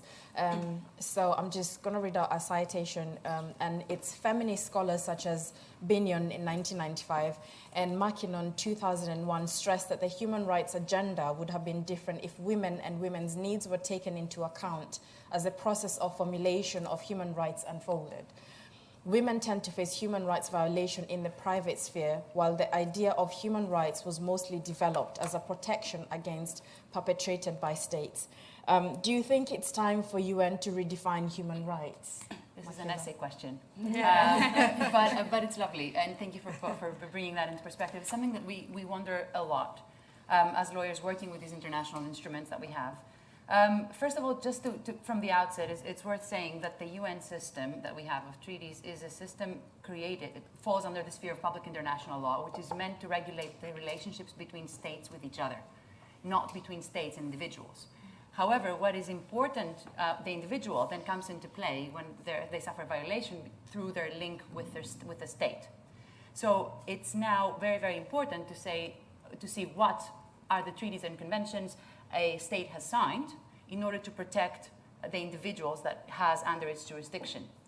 So while it's true that gender is more or less prominent depending on the instrument that you're looking at, so the CEDAW, for example, gender is more prominent. If you look at the International Convention Against Trafficking, gender is again more prominent. If you look at the Geneva Convention on the Status of Refugees, when you look at the grounds of persecution, gender is completely absent. If you look at pictures of the signature of the Geneva Convention, it's just a bunch of men signing the convention. However, that is not to say that we can't do anything to work with women that have suffered persecution due to their gender. So we have used, for example, the criterion of membership of a particular social group to bring claims suffered by women, even though we don't have a concrete gender ground. And the courts have been very, very helpful in that respect in terms of interpreting legislation, existing legislation, to include what we really needed to include, as well as the work of academics and scholars and NGOs, making sure that the interpretation of the words is consistent with what we actually need in order to do our job. Going back to the question, because I like to always have kind of a closing line, is that I don't think it's time to revisit the text. Well, this, in my view, could lead to an enormous waste of time if we try to get 4 or 5 lawyers to agree to one page. That's already a progress. Try visiting many pages of convention. However, what we, I think, should be trying to focus on energy instead is getting the states to agree and protect the rights they've already voluntarily agreed to protect. And the words are there, the tools are there, it's just getting the states to honor these obligations and holding them accountable for their actions, be it for violations perpetrated by state actors or non-state actors. It's all there. We just need to do it. Okay. What do you think about that, Angela? Because you do a lot of work with I totally agree. And I think even speaking to the language we use in development, whether it comes to like the Millennium Development Goals or the Sustainable Development Goals, I think it's very important that we take it from just like a surface level and try and trickle it down. So we're mainstreaming these ideas. So when we speak of freedom of speech, making sure that that's a right that can be realized in homes, in schools. But also, I'll just give a very classic example. So like the Millennium Development Goal indicator for girls' education was based on the number of bums on seats, essentially, which is all well and good because all of a sudden you're seeing all these countries, oh wow, girls' education is going up, but actually they weren't taking into account the various issues that would lead to girls through their education dropping out of school, like child marriage or lack of sanitary access to sanitary products, etc. So I think it's about mainstreaming. I think the human rights are very good. They're very simple, but they're very good, and just actually getting people to intentionally apply them is what will be the best thing. Okay. What do you think? Well, listening to this, I'm pleased to hear your opinion. All I can offer to this, if you're looking at feminism and what feminism has, as a movement, been pushing for, it was the feminists who got rid of women and children first. 100 years ago, there was always this idea that somehow women and children should be put before men. You know, if there was a boat sinking and this, that, and the other. And I have heard personal accounts where this was very much the culture up until maybe the middle of last century. And I think that's sort of gone. Feminists didn't want that anymore. They wanted women to be totally equal.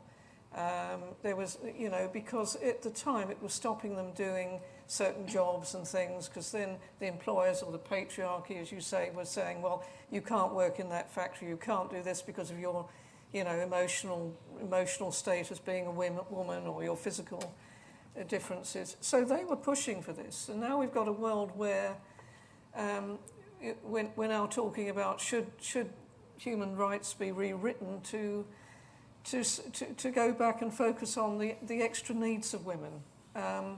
And I just see us going full circle in all this, and whether legislation is the way to deal with some of the problems that are emerging in society, whether it's not something that individual debate and education can't work on. Okay. Do we have any questions from the audience with regards to this? Yeah.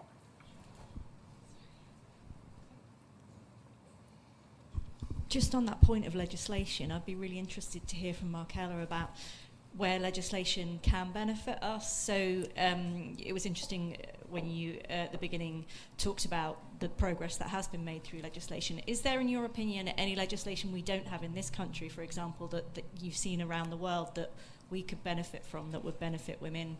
I think about, at the moment, friends of mine who've had to sign non-disclosure agreements when they've had a baby at their firm, for example, in the music industry, actually, one of them, you know, and in order to, you know, move them out of the company when they've had children, that sort of thing. There's a lot of discussion around non-disclosure agreements. So there are areas like that you think legislation can help? I think that there are many areas. However, I can only talk for the areas that I work in, so asylum and trafficking. I see, for example, an area that could be improved in the UK is credibility assessment of women who have fallen victims of exploitation. Sometimes we really struggle to convince the judge of the psychological impact that this has had, that the experience of exploitation has had to the story and the evidence provided by the woman in her account before the court. And just because her account presents inconsistencies doesn't mean that she's lying. So we're still trying to make the legislation kind of lower the threshold that is required by the woman in order to prove that she's a victim of human trafficking on account of her story and potential PTSD that she may be suffering from due to her story. But this is an ongoing struggle. I can speak also about Greece, because I'm a Greek lawyer as well, and what I see, Greece is just now developing a national referral mechanism system for victims of trafficking. Before that, it was the job of the police to identify victims of human trafficking, and sometimes victims they faced barriers to disclosure, so they wouldn't trust, you know, their story to a male policeman. And this is something that the UK has positive practice on in terms of having a functional NRM that more or less works well. Any other questions? Okay, cool. So we're going to discuss the differences in feminism in the West, Middle East, and Africa and its barriers. And I'll start with you. You do a lot of work with regards to domestic violence and FGM, but I'm going to talk more about FGM. Being the fact that it's one of the things done to women by women, because everything else we talk about is men against women, but on this occasion, it's actually women doing it to other women. How do you address this, and how can we actually start working towards making sure that this does not happen? Okay, so yeah, I can speak to FGM. So I come from a practicing communities in Kenya, so I'm from Kenya. And the interesting thing about FGM is, although it's done mainly by women, so in communities, normally perhaps it's a rite of passage, or when girls are quite young, it's actually done for men. So it's something done for women, but something done on women by women, but for men. And that's very critical to understand, because that is what underpins everything, even common workplace sexism. That's exactly what underpins it. So I think it can be very tricky. FGM is a very difficult one to speak on, because obviously on offset it can just look at something that's so barbaric, so far-fetched, but actually there's loads of different elements to it. There's the cultural element, the fact that a lot of young girls are cut because of poverty, because if my daughter's not cut, there's less likelihood that she's going to be marriageable, she's not going to be profitable. Actually, if she's not cut, then people are going to stigmatize her. They're going to think she's a dirty girl, she's not clean, that kind of thing. So I think ways in which we can tackle FGM, and it's a way that we adopt in Forward, is not stigmatizing these communities, not going in there thinking, oh, what are you doing to your girls? This is just so disgusting. But actually listening and speaking to them and understanding the issues that fuel FGM. If it's a poverty issue, what are the different income generating activities that we can engage cutters in?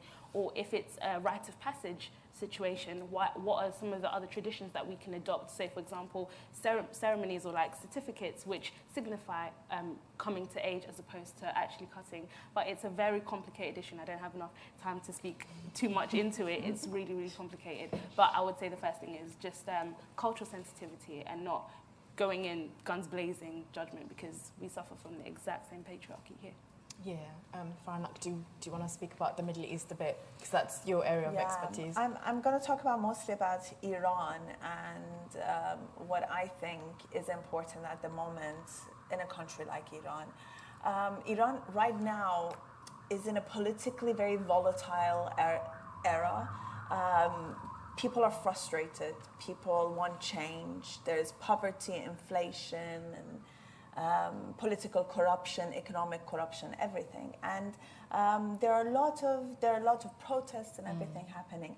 But one thing you noticed once again is that women's rights and women's what women want, the change that women need, basically, is being shrugged off as unimportant, and saying that. Right now, what is important is for the system to change. And once the system changes, everything else will be all right. But they said it 40 years ago. And although women were shoulder to shoulder with men on the streets in the 1979 Islamic Revolution, it took only just a year for women to be completely sidelined for their basic rights, like the family protection law that gave women many rights in the family, which was amazing in Islamic Muslim countries at that time. It was all taken away from them, and the mandatory hijab was put on their heads. And it was because the women's rights movements were oppressed and sidelined very fast. And I think that is why feminism is very important in a country like Iran right now, a women's rights movement. Because if they don't go and they don't demand what is important to women at the moment, nothing will change. Another patriarchal system will come, and years and years of patriarchy will oppress women. And that is why it's so important to bring that feminist dialogue in any way we can, from social media to movies and stories, to talk about it and to get women to understand how this patriarchy is working and how they can fight against it and how they can have their voices heard, because women have a voice. Mm-hmm. All women have their own voice. Nobody has to give them a voice. We just have to tune our ears and listen to them, and don't say, no, this is not important. Right now, women in Iran are fighting against the mandatory hijab.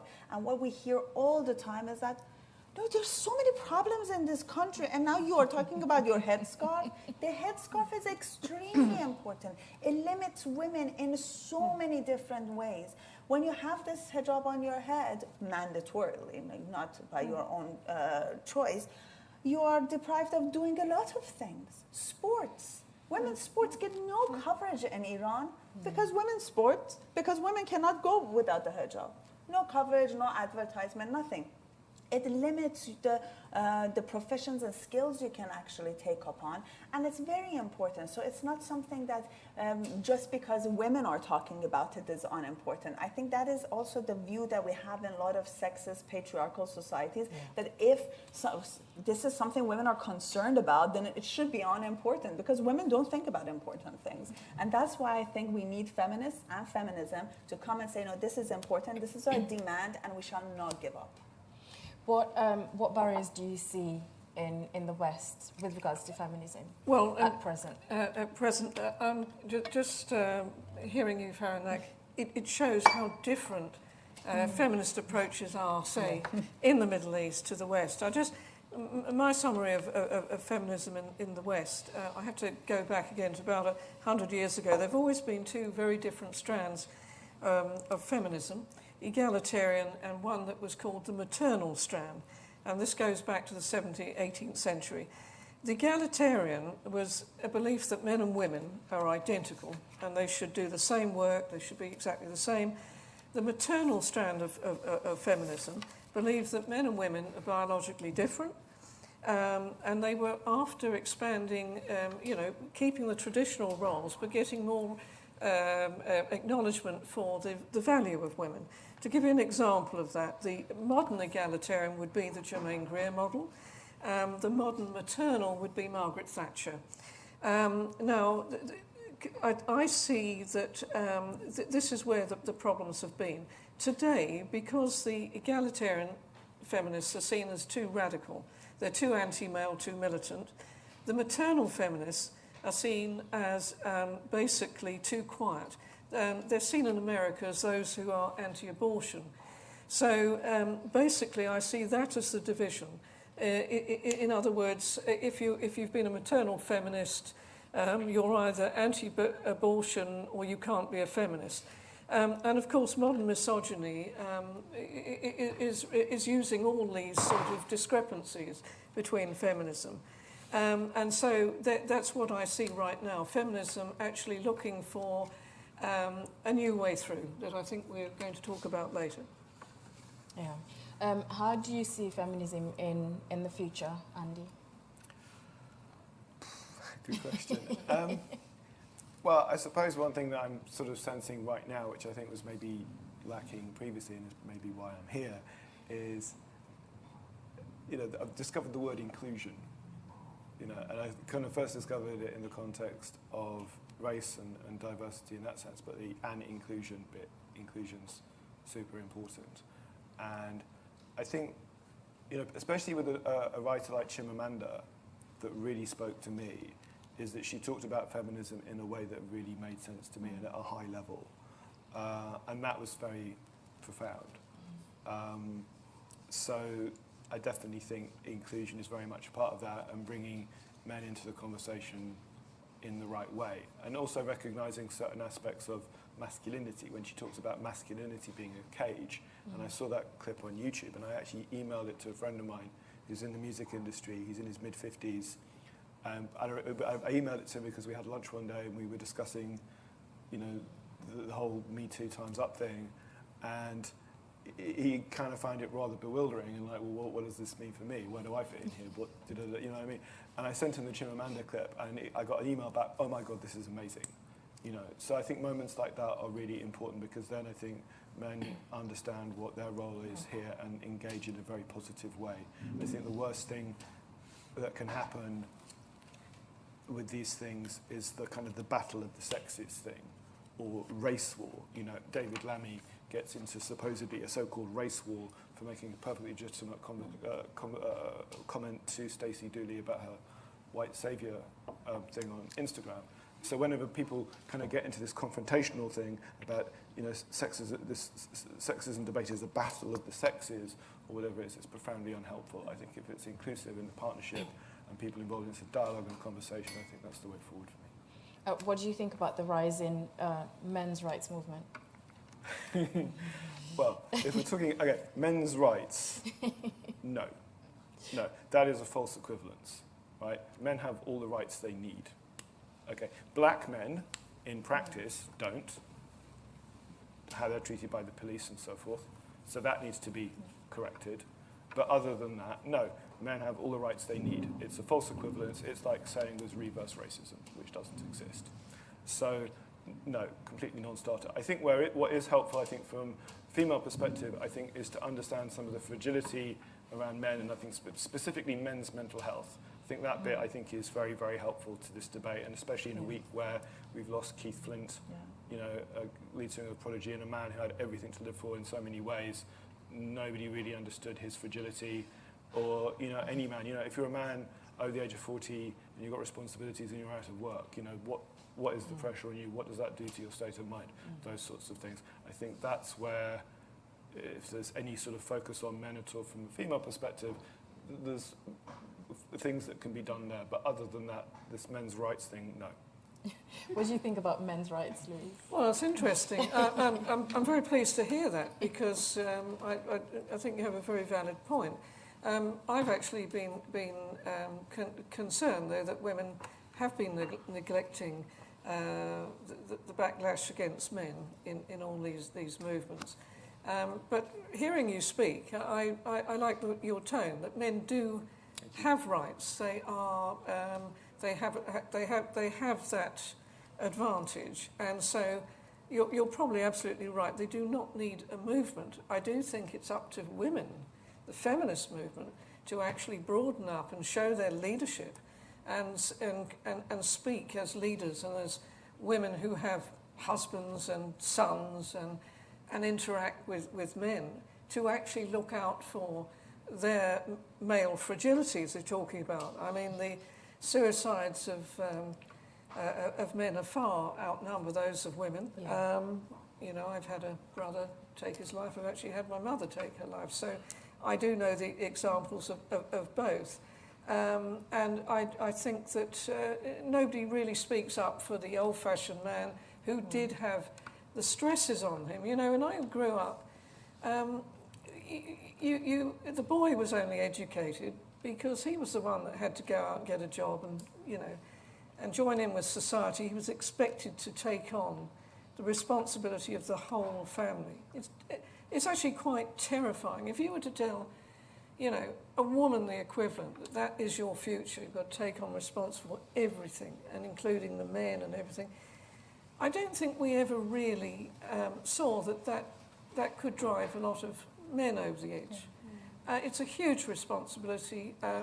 I have great respect, not just for great women, but also great men who do have to rein in some of their excesses. But in my view, my experience is they do their best if they're given the information. Men are surely stuck in a culture where they have a peer group, where they have to join in with the banter. They have to use language that maybe 50, 60 years ago women wouldn't hear because they weren't mixing. Yeah. I mean, you go back to sort of the Creole culture, where for a while in a household a man would have his side of the home and the female would have her side of the home, and you'd think, well, isn't that better for her? No, it's the women that want it, because they had the bigger premises, they had the feminized saloons.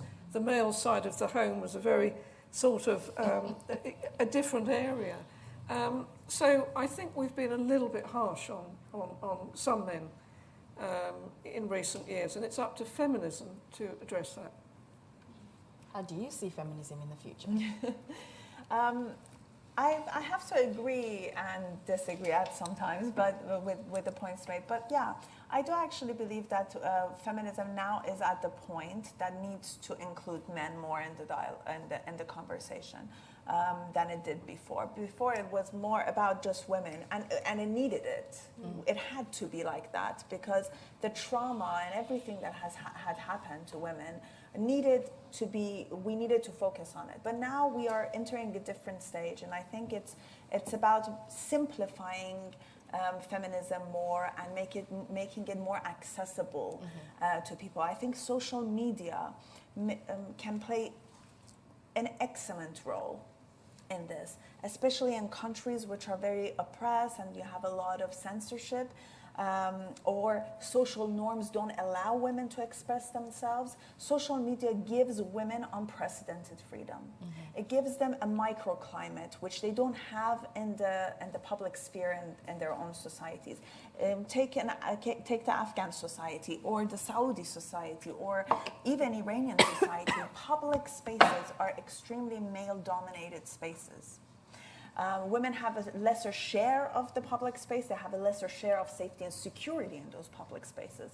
So once you have a space like the social media space, of course, it is an extension of our offline world, but we have more power in regulating it ourselves. We can create groups, closed groups, microclimates. We can moderate comments and stuff like that. All of these give us the power to make that climate and microclimate safer for women. And I think that feminism, at least in the region that I come from, should focus on that and create these microclimates online to get women to talk, share, because we are not able to do it in the public sphere in Iran. If you go out in the public square and talk about feminism, you're going to be arrested in Tehran, you know. But you can do it on social media, and it's important that women use it, understand the tool, and use it and take feminism in that way. And what the good thing about social media is that you can simplify stuff. You can use images. You can reach out to women who may not be as educated or don't read as many books, you know? And that, I think that is very important. It's beautiful. And I think that, at least in the region that I come from, that's the way that feminism will go. Yeah. How do you see feminism in the future? I'll start with a small comment on men's movement and men's rights. I think that I agree with the speakers that men do have rights, and they have generally no problem in getting access to remedies when their rights are violated. So, for example, we get men accessing our work for trafficking complaints or domestic violence complaints. However, they also face barriers, sometimes when it comes due to stereotyping.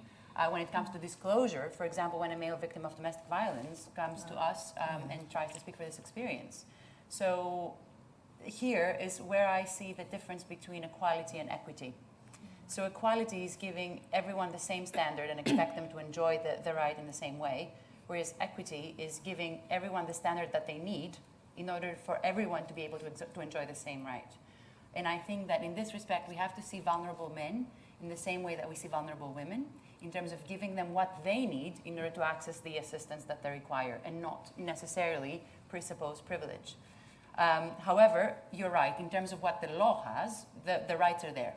And so they may need a little bit of less access, or not less access, less help in accessing the rights than women in this respect. I think one of the danger that stems with with feminism in the future is extreme liberalism, and kind of giving the impression to the men that we are some sort of opinionated group, that we don't accept dialogue, and we are completely, we shut off everyone who wants to say their opinion, who wants to participate in it, which is wrong. I think that we should encourage dialogue and show the movement as what it is. We're celebrating women's rights, and we want people to be a part of it, rather than impose our opinions on anyone. So in terms of where I see feminism going, I want to see women well-informed. I want to see women accessing legal protection as they're entitled to, and I want to see women financially emancipated. I think this is my wish list of feminism in the 21st century. Yeah. How about you, Angela? Yeah, just to echo a lot of what everyone's already said, I think in the future I see feminism as being a lot more inclusive. So having men who are at women's marches, at rallies alongside us, but also I see feminism as being very creative as we go forward, to the point where I remember when I was in my undergrad, like, one of my friends introduced me to feminism. So I'm like, God, you're a feminist, like, wow. And I see feminism just becoming something that we don't even have to necessarily say the word. I feel like the word is still very important right now because there's inequalities that we're fighting, but in the future I just see it being so mainstream that it's just a thing. It's just. I want to add something to that. There was a report in BBC that said that a lot in the West. Not many women are willing to call themselves feminist. And I don't think that's a threat or anything. You don't have to wear the badge. You don't have to call yourself a feminist. Feminism and its values have entered our culture, even the popular culture. More and more people believe in gender equality. Yes. That is thanks to feminism. More and more people are calling out, I don't know, all of these body stereotyping and, you know, using women only in sexual contexts and stuff like that. All of this is thanks to feminism. Whether you want to call yourself a feminist or not, that is a different issue, and it's not anything to be scared of or to be alarming or to say that, oh, feminism has failed because women are not calling themselves feminists. Do we have any comments from the audience? Feminism in 21st century, where do you see it going? What does it mean to you? No?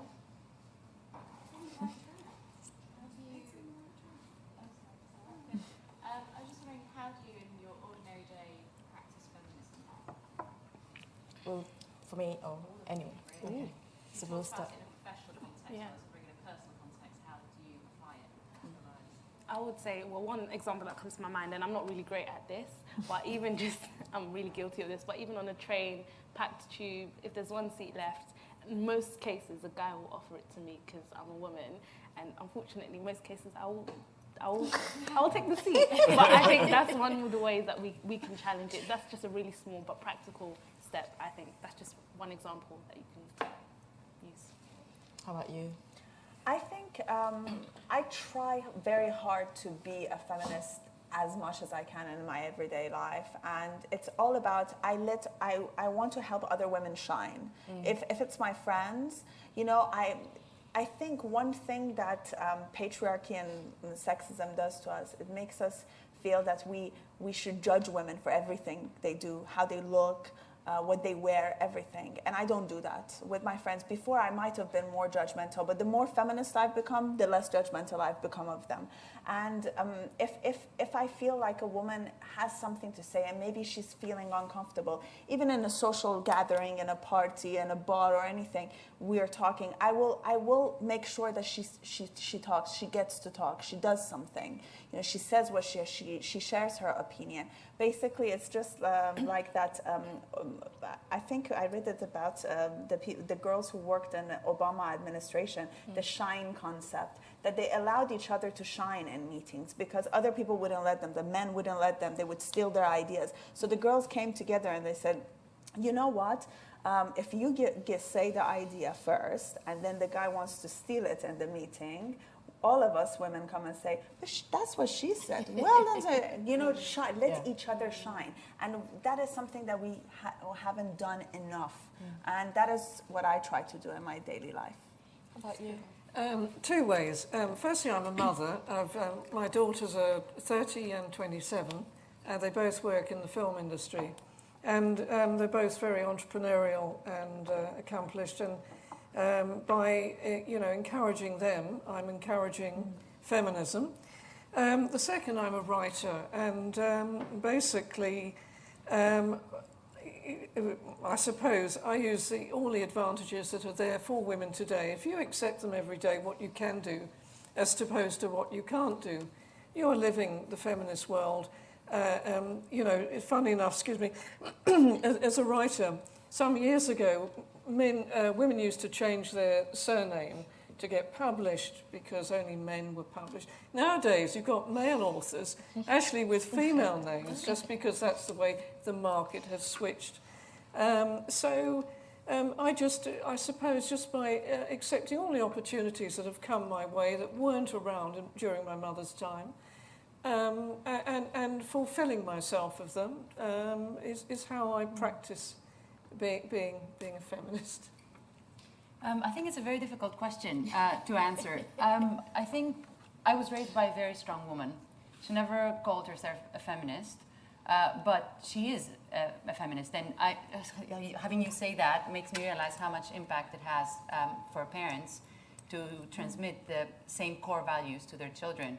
And I never do anything in my life saying, okay, this is a feminist act, this isn't. However, what I try to do is make no assumptions about what I can and cannot do. So when I want to do something and there's an obstacle, I try to see where this obstacle comes from. So is it society that gives me this obstacle? Is it me? Why is it me that has this particular obstacle? And then I try to see whether feminism can help me overcome it. Andy? Okay.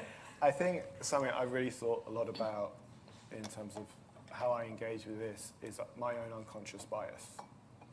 And without trying to get too over, I overanalyze, that's the other thing.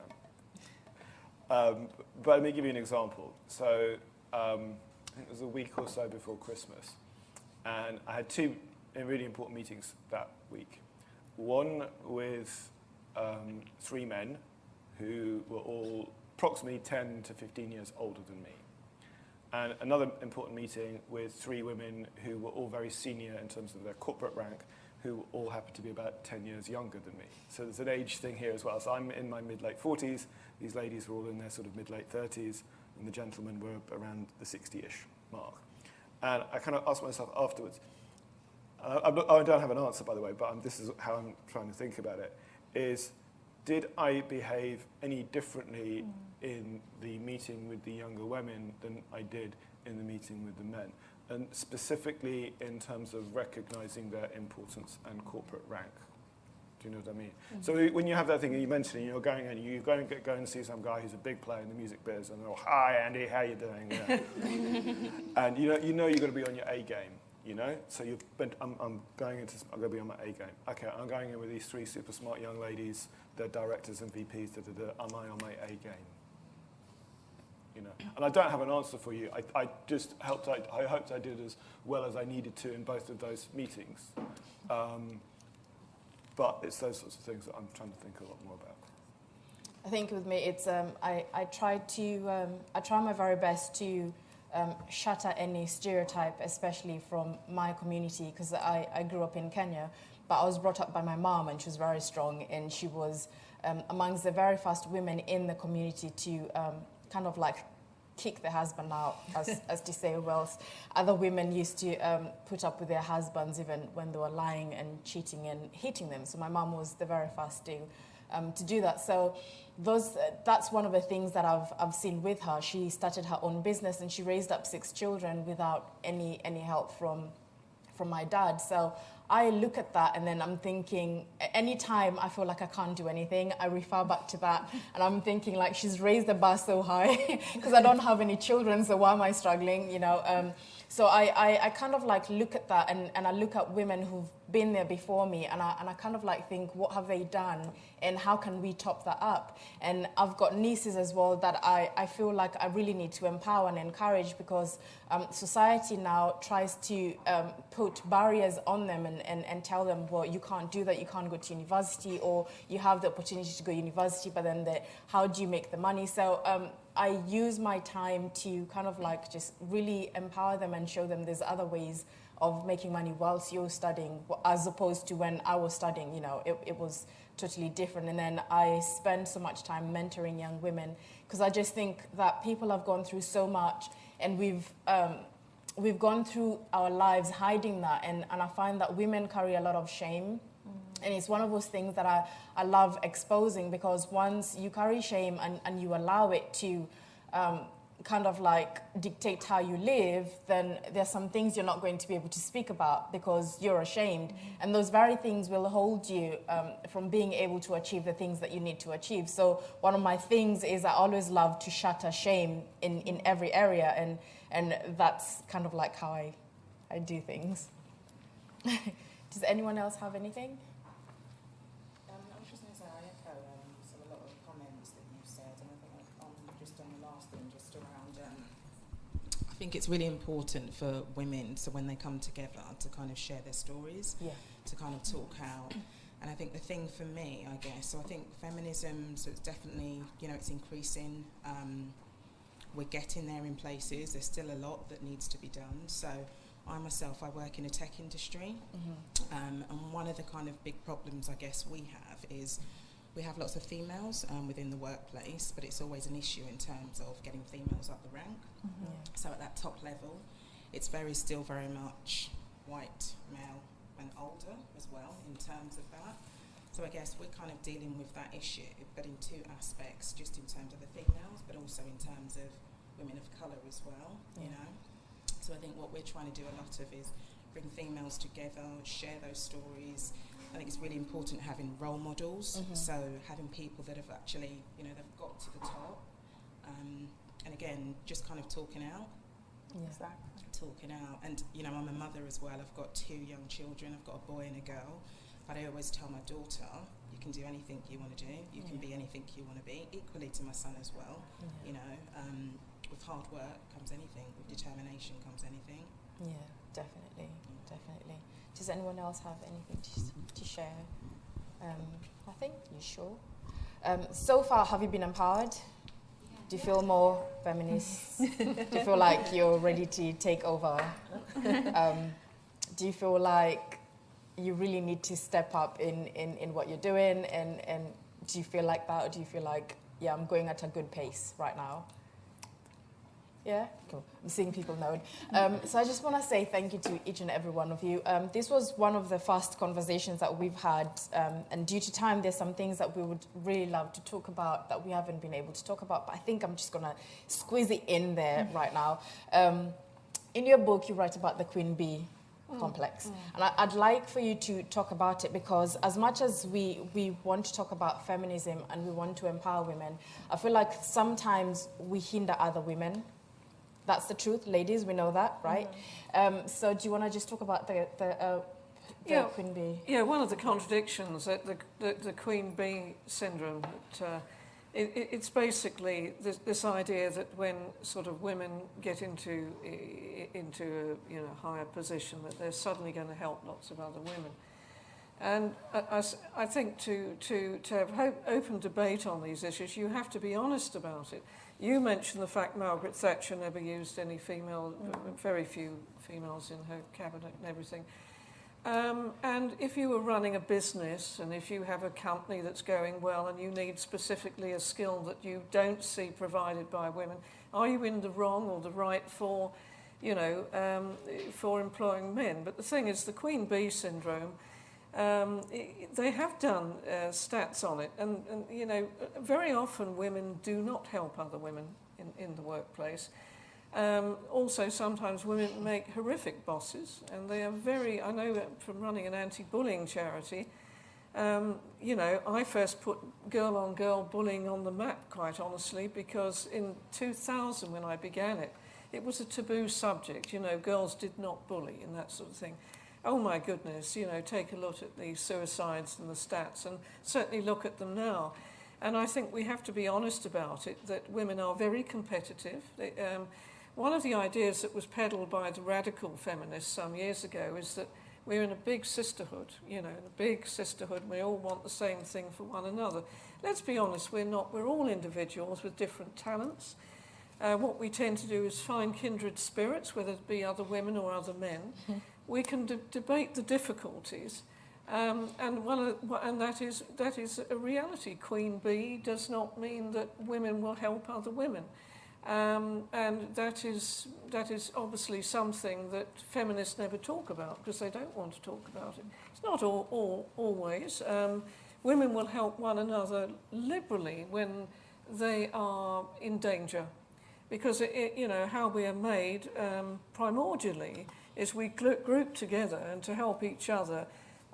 You know, if there was a threat, all the women would gather together and they would look after one another's children, and that's a lovely side of the female nature.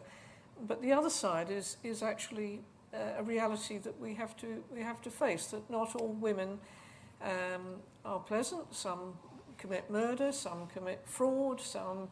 When the lady opened up the first domestic abuse shelter was actually in Chiswick, And basically, a lot of the people coming there were men who had been physically abused in their homes. And I think until we can be honest about these things and debate it, we're not going to earn the respect for the feminist movement to move forwards. So that's... What do you think about, have you ever experienced this? Well, I come from a culture where we have a lot of that. When women reach a certain level of power in the power structure, they impose exactly the same patriarchal oppressions that was imposed on them. And for instance, we see that a lot with daughters and mothers-in-law, because the mother-in-law, for instance, has in the hierarchy of power is higher than the daughter-in-law. And you had that kind of patriarchal oppression coming from them. Or with the FGM, for instance, that you say that women do it on other women, but for men.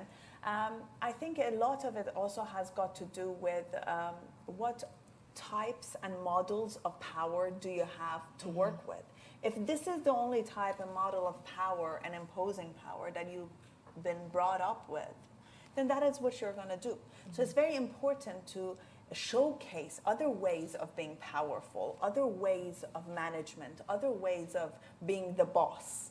And once we do that, and I think that is why it's very important for having representation of women in different fields, and a variety of women in different fields with different backgrounds and different cultures and races, because they bring with them different ways and different models of management and power and all of that.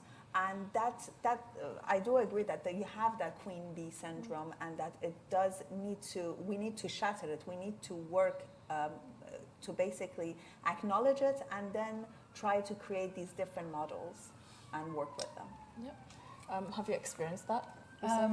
Well, when you were mentioning some examples, I thought that some of the exploiters in the cases that we see are women.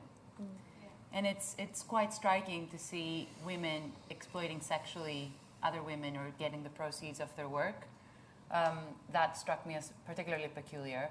I think you have to look, it's very difficult to strike the difference between what is human nature, so wanting to accumulate power, wanting to be safe, wanting to be acknowledged for your good work, and what is the queen bee syndrome, or what comes from a gender perspective. I think at the root of this is lack of trust.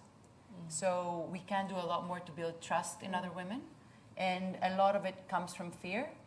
So fear that you have suffered so much to get where you are, so now you want to make sure, absolutely sure, that that you won't suffer anymore, or that nobody will threaten your position. So I think if you don't look at the root of the problem for all women and analyze, take a good look at oneself first and then the others, then you won't be able to solve the syndrome just by taking the power of the woman. Definitely. How about you, Angela? Have you experienced that? Have you seen that? Everyone's experienced it. Well, actually, it's really interesting. In our leadership training in Uganda, we have an amazing feminist leader. She's a prominent writer. I won't say her name, but there's been accusations of feminists coming in and, again, implementing the same patriarchal policies. And I'm going to choke. Come back to me. Give me 1 second. Excuse me. Sorry, you might have to come back to me. Give me a second. Sorry. That's okay. Do you have any questions before we get back to her? Any comments with regards to this?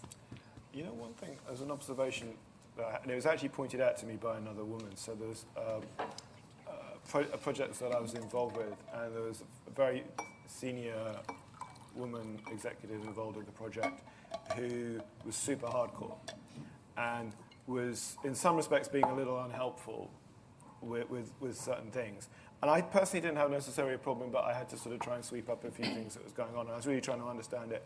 And another female colleague who was also very experienced within the music industry turned around to me and said, "Look, Andy, you've got to understand something. She's overcompensating, right? She's a woman in the music business at a certain level, right?" And as soon as she said, okay, that makes sense. So the queen bee thing, I don't really have much of a view on, and I hope it's disappearing to a degree now as we evolve. But It's like your divas. I mean, is it ever going to disappear where you have major stars and female stars, and you hear some horrific stories of, say, women who become very powerful and achieving, and then treat those working for them abominably? And I think in that way we can't make out that women are these saintly creatures. I don't think you'll ever do away with it personally. I think it'll always be there. I think our job as citizens and civilians is to keep on doing our best. And when we come across it in our personal lives, our work lives, you know, sticking up and standing out for it. Sorry, we'll go back because you were... No, so all I was going to say, just to echo Michaela as well, is that we have to try and get away from getting these feminist leaders in, well, I wouldn't call them feminist leaders because actually I don't feel like they're practicing feminist leadership principles, but getting these powerful women who get to the top and say, well, I fought tooth and nail to get here, so you're going to do the exact same. And I think it's something that's very, very common, particularly in women working in the field of women violence, etc.